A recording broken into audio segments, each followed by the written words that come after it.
বসন্ত আসার আগেই চলে আসলাম আপনাদের জন্য একটি বসন্তের ব্লগ নিয়ে। আসসালামু আলাইকুম everyone, welcome to my new blog. আশা করি সবাই ভালো আছেন। সকালবেলা ঘুম থেকে উঠে দেখি ওয়েদারটা খুবই সুন্দর, মনটা তো ভালো হয়ে গিয়েছে। ঘুম থেকে উঠে প্রথম কাজ হলো বিছানাটা সুন্দর করে গোছানো।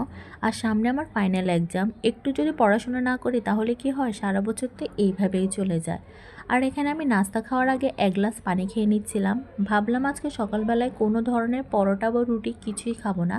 এখানে আমি কিছু ফ্রুটস কেটে নিই। এখানে ছিল আপেল, কমলা, কলা, সাথে গাজর আর শসা। আর আমি ভাবছিলাম আপনাদের সাথে ডেইলি ব্লগ শেয়ার করব। মজার বিষয় হচ্ছে আমার ভিডিও করতেই মনে থাকে না।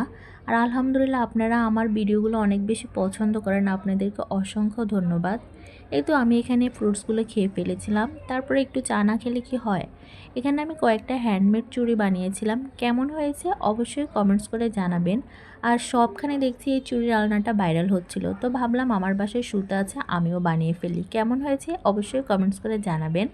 তারপর আমি এখানে আলু কেটে নিয়েছিলাম, এগুলো শুকাতে দিয়েছি। আমি আলু চিপস বানাবো, এটার ভিডিও আপনাদের সাথে আমি পরে শেয়ার করব। আলুগুলো শুকাতে দিয়ে এসে এখানে আমি একটা পাকিস্তানি ওএসটি দেখছিলাম। এই নাটকটা আমার খুবই পছন্দের নাটক। তারপরে বসে বসে এখানে আবার চিপস খাচ্ছিলাম আর নাটকটা দেখছিলাম। আমার চিপস ভীষণ পছন্দ। খালামণি বাইরে গিয়েছিল, আসার সময় আমাদের জন্য বার্গার নিয়ে এসেছিল। বার্গারগুলো খুবই মজা ছিল। এখানে সবাই বসে বসে গল্প করছে, এখানে আমি বসে বসে একটু দুষ্টামি করছিলাম। তারপর শাওয়ার নিতে চলে গিয়েছি। শাওয়ার করে এসে আমি এখানে দুপুরের খাবার খেয়ে নিচ্ছিলাম। আজকে রান্না করেছে ভুনা খিচুড়ি আর গরুর মাংস, সাথে ছিল সালাদ।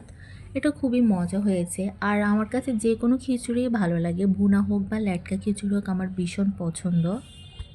আর আপনাদেরকে প্রথমেই বলেছিলাম না, ফাগুন আসার উপলক্ষে ফাগুনের একটা ব্লগ নিয়ে চলে আসলাম। আসলে আজকে আপনারা আমার যা খাবার দেখবেন সবগুলো হলুদ টাইপের, এই জন্যই বলেছিলাম।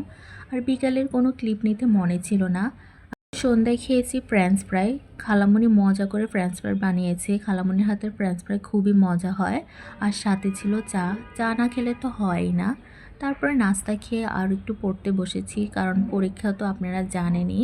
কিছুক্ষণ পরে আবার খালামণি আনারস কেটে নিয়ে এসেছিল। আনারসটা খুবই মজা ছিল, আর আনারস খেতে আমার ভালোই লাগে। তো এখানে বসে বসে আনারস খাচ্ছিলাম। আর হঠাৎ করে ফুপ্পির বাসায় চলে গিয়েছিলাম, তো ওইখানেও নাস্তা খেয়েছিলাম অনেক বেশি, তো আর ভিডিও ক্লিপ নিতে মনে ছিল না। আর রাতেও কিছু আর খাওয়া হয়নি। ফুপ্পির বাসার ফুলগুলো এত সুন্দর লাগছিল, তো আমি একটু ভিডিও করে নিয়েছিলাম। আর এখানে ছোট্ট কিউট একটা ব্যাগ আপনাদের সাথে শেয়ার করছি। এটা মনে হয় আমি অনেক আগে কিনেছি, তো ভাবলাম এটা একটু ভিডিও করি।